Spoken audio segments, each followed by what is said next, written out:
Welcome to Sports Spectrum, the sports and faith podcast that brings Jesus back into the conversation. Here's your host, Jason Romano.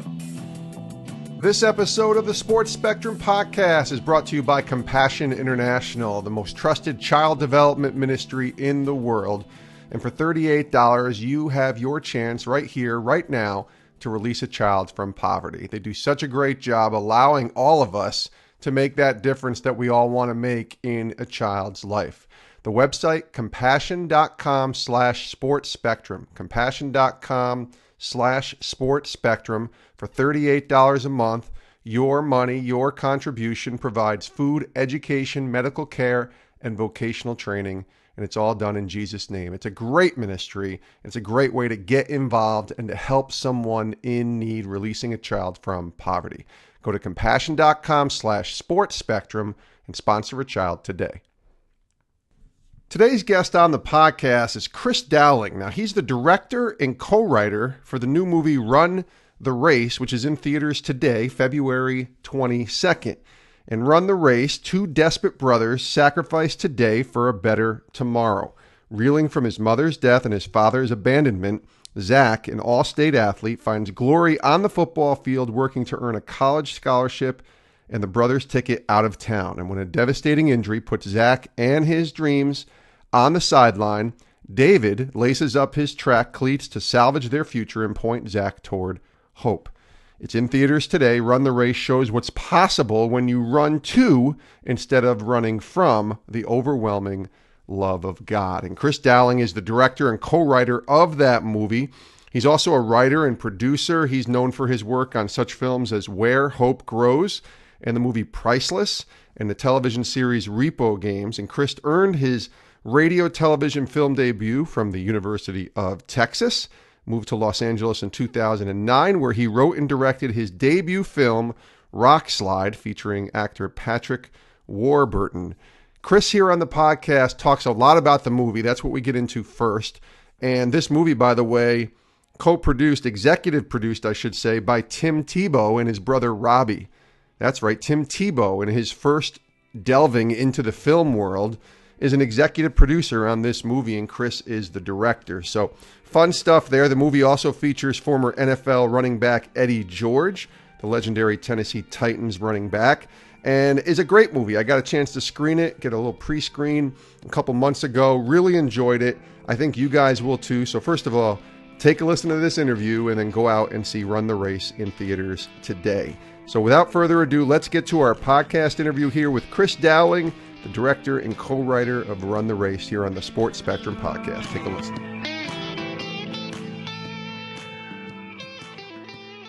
Chris, welcome to the show. Thanks for having me, Jason.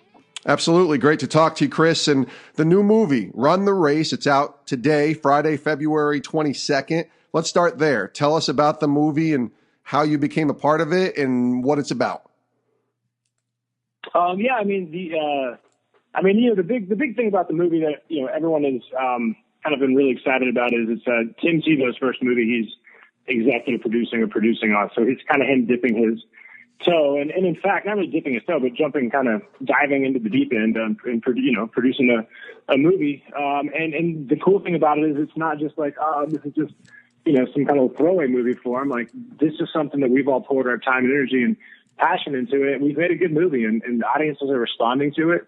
And it's got a very authentic feel to it, which I think is something that people really respond to, right now in kind of this day and age and the entertainment they're looking for. So, it's a story about two brothers, it's kind of them against the world. They're in a tight situation. They're in high school and, mom has died and dad kind of walked out, couldn't handle the pressure after that. And they're trying to navigate life. And in a lot of ways, it's very much a, coming of age tale.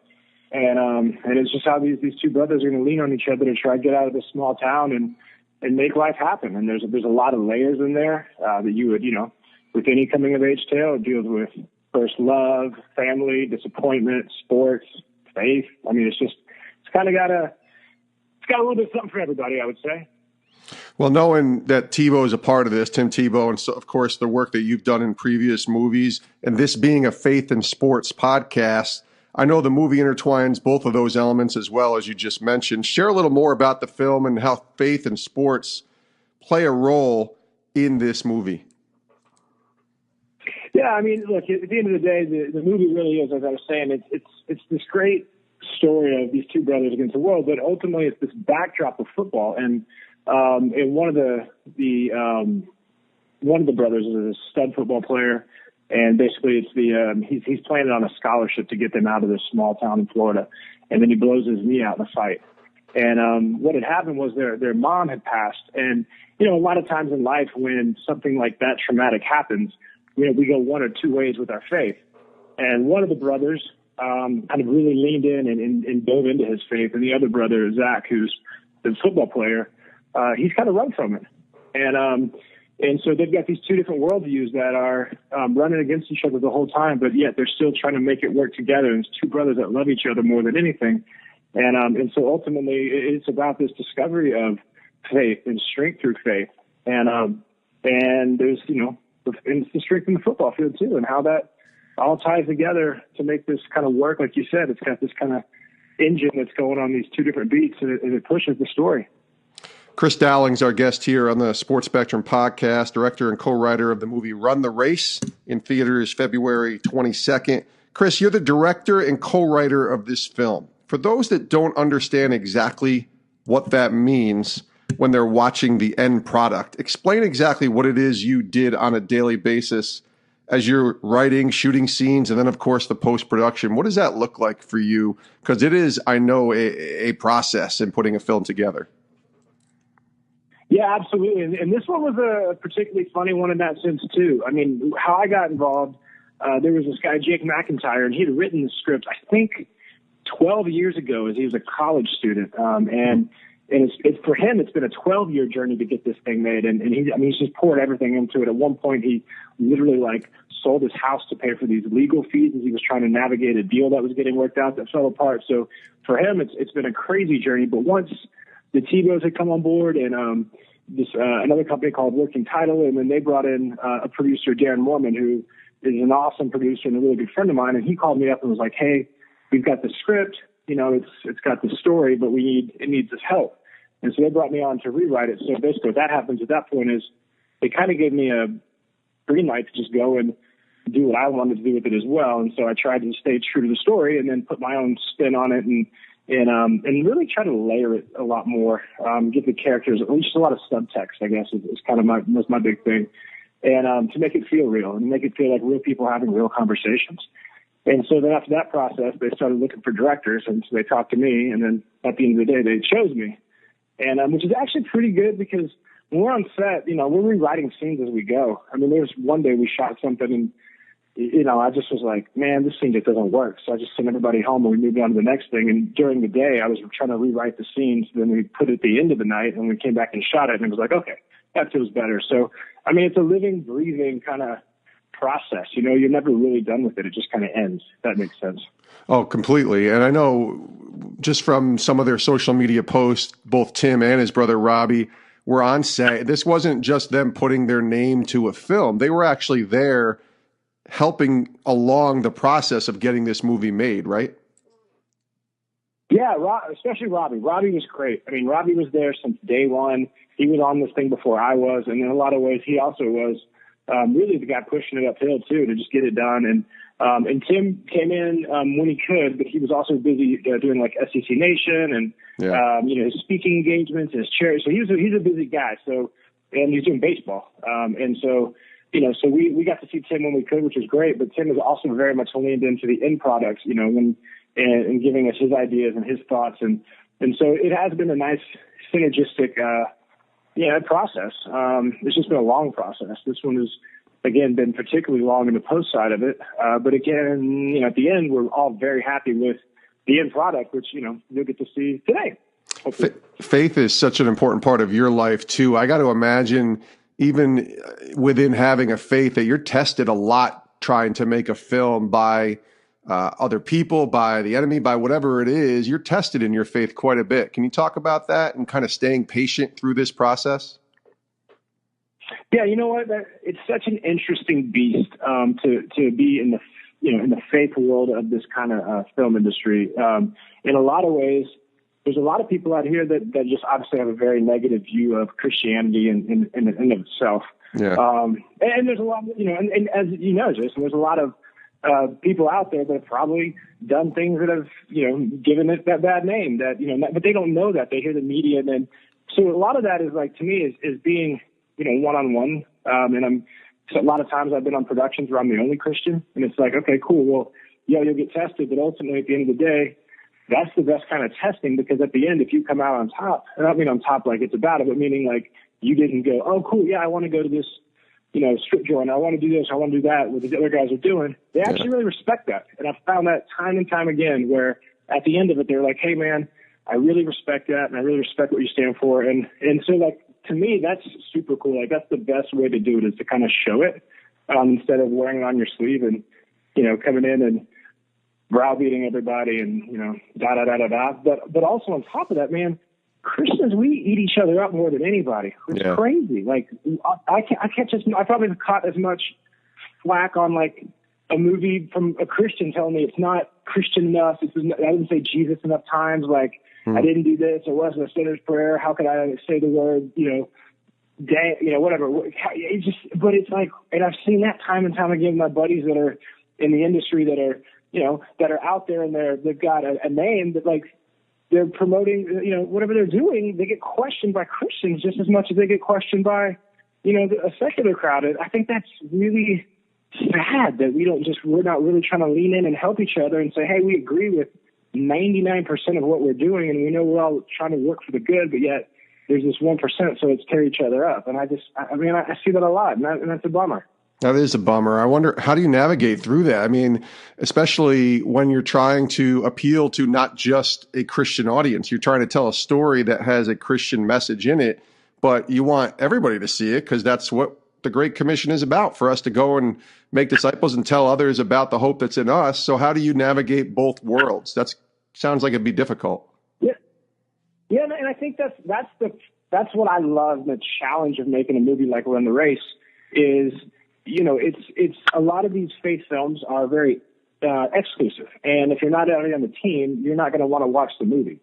And for me, the idea is, again, even as I was just saying, it's like, as humans, we all want, like, the same things in life, even if we're going about it a different way. But really, we want to know that, our life matters, and that we're loved, and that, we want our kids to be safe, and we want them to grow up and be healthy and prosper. And so it's like, we have a lot of the same desires, but a lot of people, if you can tap into that and then say, but here's this direction. And for me, my direction is my faith, and that's what grounds and roots, and it's the, kind of rudder that's pushing, driving my ship.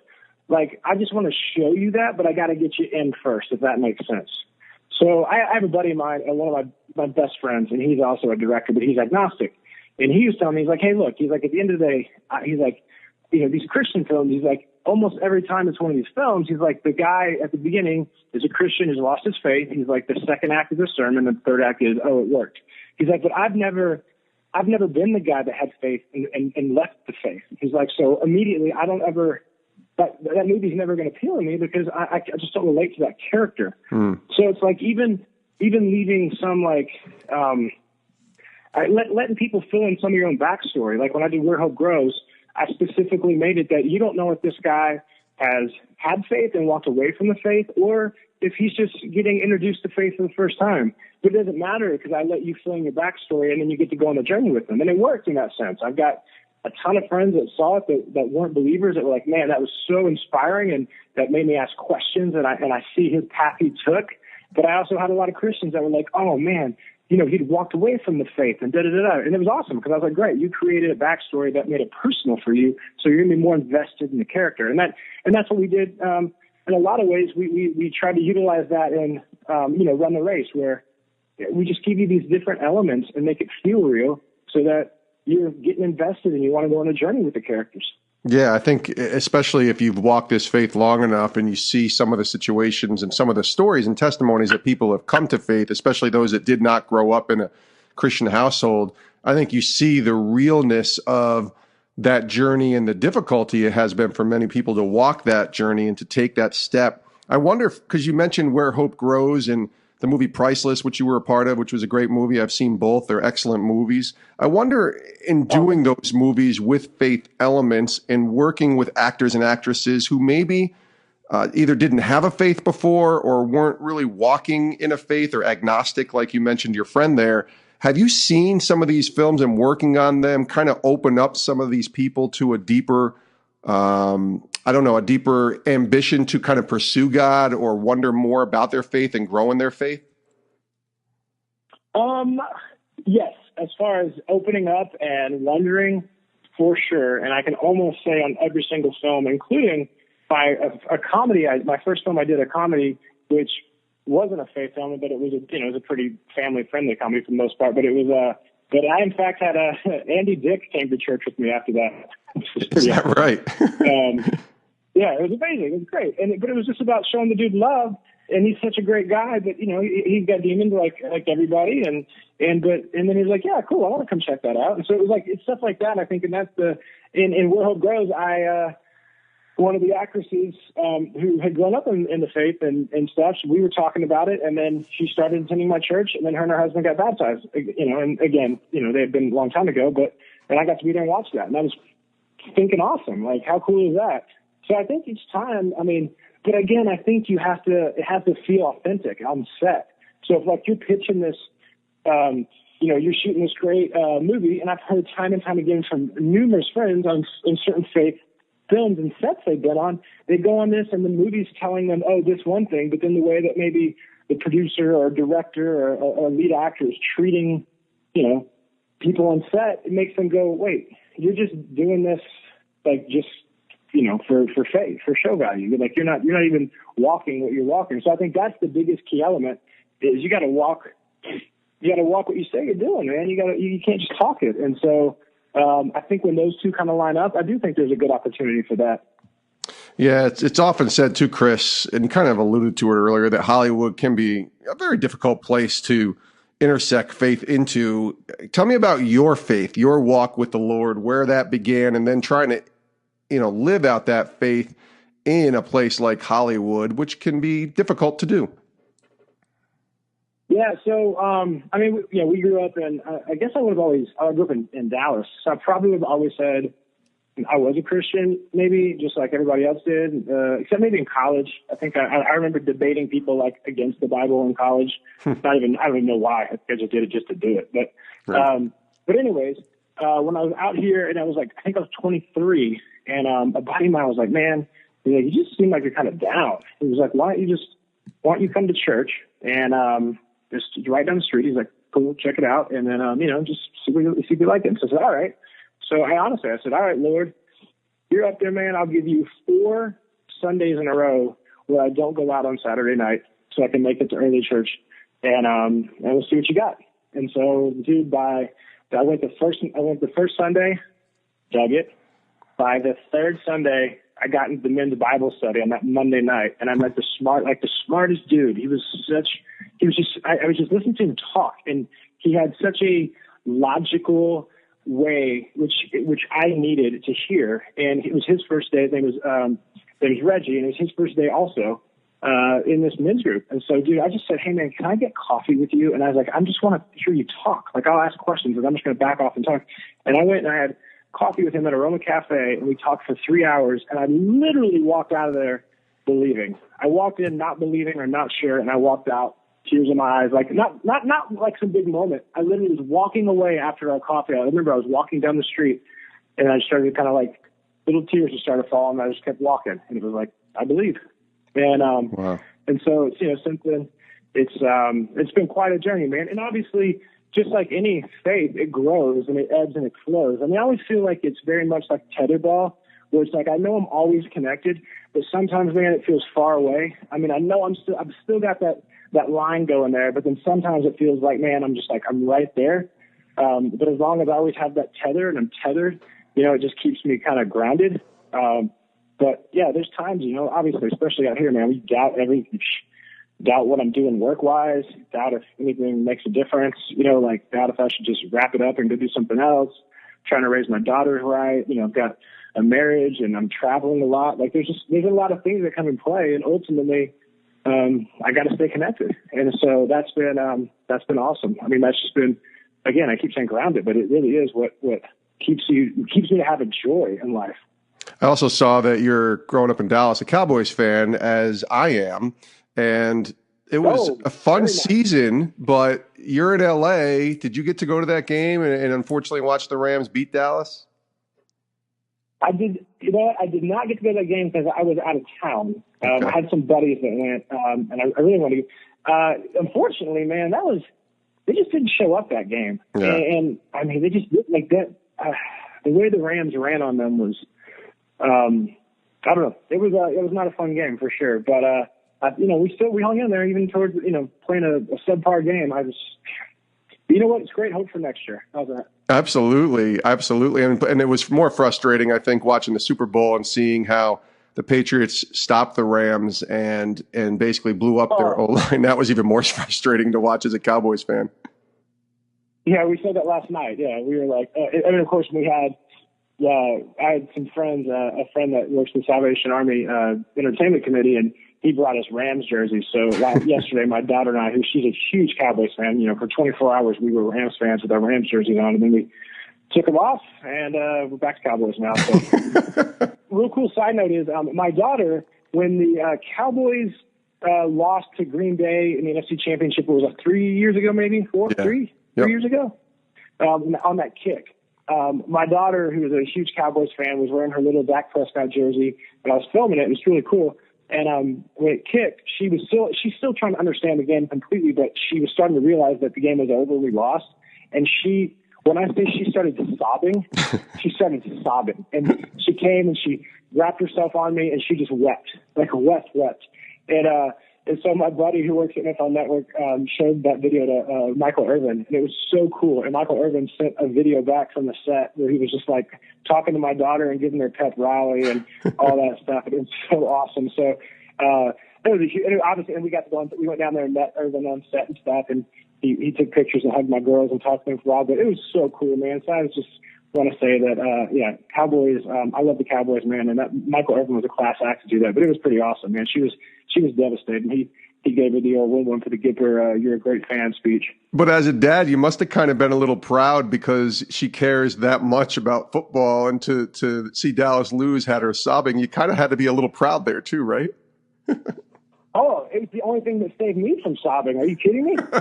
I was about to start crying, but then she came to me and I was like, must be strong in this moment, strong daddy moment. Oh, it's okay, honey. But otherwise, I was going to be yelling, things that the Lord didn't want to hear probably and getting upset. But it was awesome, man. And it was a huge, it was just a really cool moment. And it was a cool moment for me to send a picture of my dad. We grew up watching, the early to mid 90s Cowboys rocking and rolling. And for him to see, Irvin with his granddaughters, he was, overjoyed.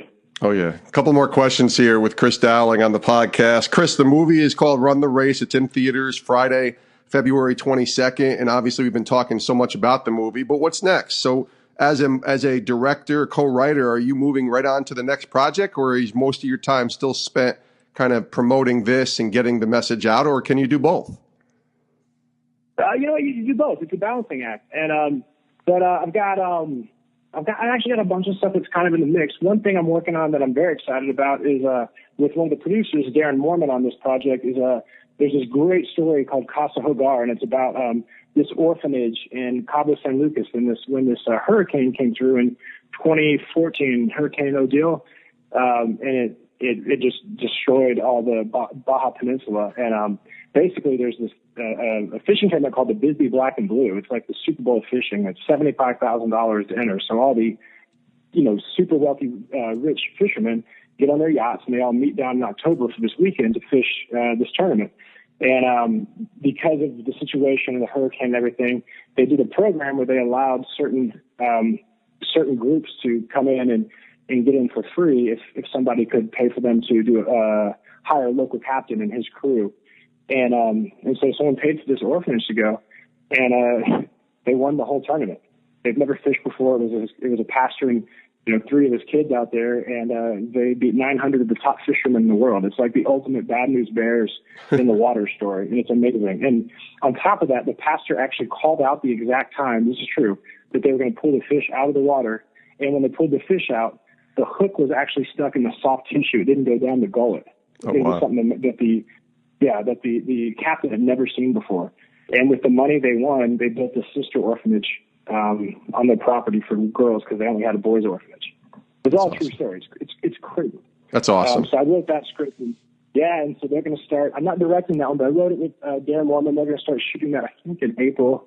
So then I have another project, a comedy that I'm shoring up now to shoot in July, and I've got a docu-series that I'm super excited about. Actually, you'd probably dig this, but we've got just some of these great thinkers that are coming together. It's called Uncommon Fellows, and it's Richard Dawkins, Lord Rowan Williams, who was the Archbishop of Canterbury, who married like Princess Kate and William, and Dr. Irvin, who's a Islamic scholar who's running for president of Libya, and we've got Timothy Keller, and we've got Rabbi Angela Woodall, and they're all getting together. That's great. I like to have to show that you can have civil discourse in this day and age, and we're getting them together for a weekend in Crested Butte, Colorado, to hang out and talk about all these questions that we all have in life, and just like it's almost like an inkling type of thing. We're seeing people just kind of be able to get to be a fly on the wall and just hear about their takes on philosophy and stuff. So that's a cool thing. And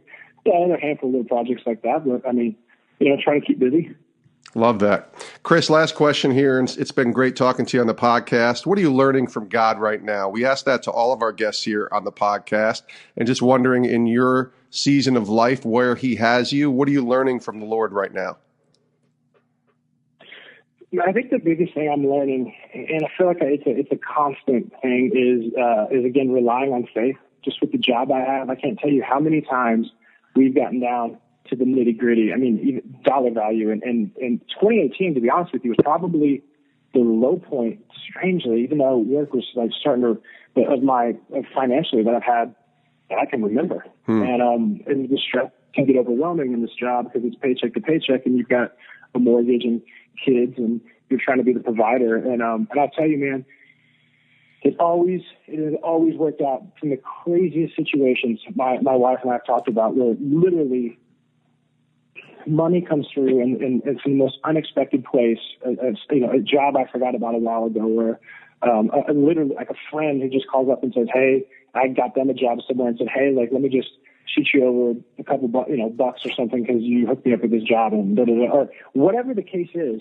There's been some of the craziest situations, and they happen literally on like the day we need it to happen. I can't tell you. It just happened last month. My wife got a check on the last day we could actually to put the money in the bank before our mortgage came out. And if we didn't have it, I was going to have to figure something out, scramble. I don't know. But so anyways, so it has been this crazy, because I'm very much a control guy, and it's just been amazing. This whole path has really made me go, all right, I'm walking by faith, Lord. Like, you just keep providing. And so I just keep walking. And so, yes, I think that's always a great lesson, because it makes you question your career path.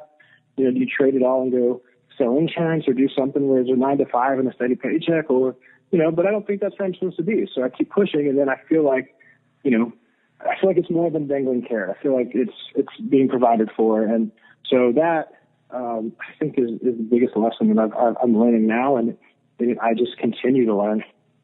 He is Chris Dowling. The movie is called Run the Race. It's in theaters today, February 22nd. Excited to see the movie. Excited for you all to see it as well. He's the director and co-writer, and he joined us here on the podcast. Chris, thanks so much, and to look forward to keeping tabs on everything, and wish you nothing but the best with Run the Race and certainly the rest of your career.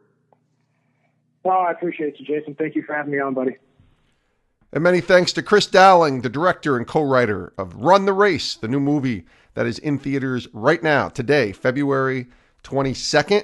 Check it out. The movie is a really good film. I think you guys will enjoy it. To find out more, go to runtheracemovie.com. Runtheracemovie.com. And you can follow Chris on Instagram as well at Chris_Dowling_director on Instagram. He's got some fun pictures in there of his family and some stuff about the movie as well. So give him a follow over on Instagram and let him know that you heard this interview on the Sports Spectrum podcast. So wish Chris nothing but the best with the movie. We also want to thank our sponsors, Compassion International, the most trusted child development ministry in the world, releasing children from poverty for $38 a month, and they allow you to make that difference by sponsoring a child through Compassion International. The website is compassion.com/sportspectrum, compassion.com/sportspectrum, $38 a month, releasing a child from poverty. It's the best $38 you'll spend every single month, providing a child with something that every single child in the world deserves, and that is simply hope. $38 a month. Go to compassion.com/sportspectrum. Sponsor a child today. Thanks for listening to this episode of the Sports Spectrum podcast. You can always reach me directly, jason@sportspectrum.com. We'd love to hear what you thought of the podcast, any guest ideas, any thoughts, any future ideas for guests. We welcome it all. We love your feedback. We love hearing from you. You can also tweet at us at sports_spectrum. Maybe tweet this interview out on social media. We'll retweet it. We see every single post that tags us on social media. So we love it when we hear from you. And Twitter at sports_spectrum, the same thing on Instagram and Facebook. You can also subscribe to our YouTube channel, which has every podcast, as well as tons of video content on there, stuff that we did at the Super Bowl, other interviews that we've done, lots of great films and videos. Actually, just to digress for a second, our YouTube channel has a ton of videos that are great to show in churches, in men's events, in youth groups. Really good stuff there. It's all free. It's on YouTube. We would welcome you to show anything we have on our YouTube channel to any audience that you feel is appropriate. And we stand by what we post on there because we believe it points people back to Jesus. That's it, through the power of sports. So check out our YouTube channel and subscribe there as well. And of course, all of our content is found on our website. Go to sportspectrum.com. Subscribe to the magazine for $18 a year and check out all of our content on our website. Again, sportspectrum.com. Thanks for listening. We'll see you next time with a brand new episode of the Sports Spectrum podcast. We love you. Have a great rest of your day. And we hope you just continue to point others to the love and hope that's found in Jesus. Thanks for listening. See you next time.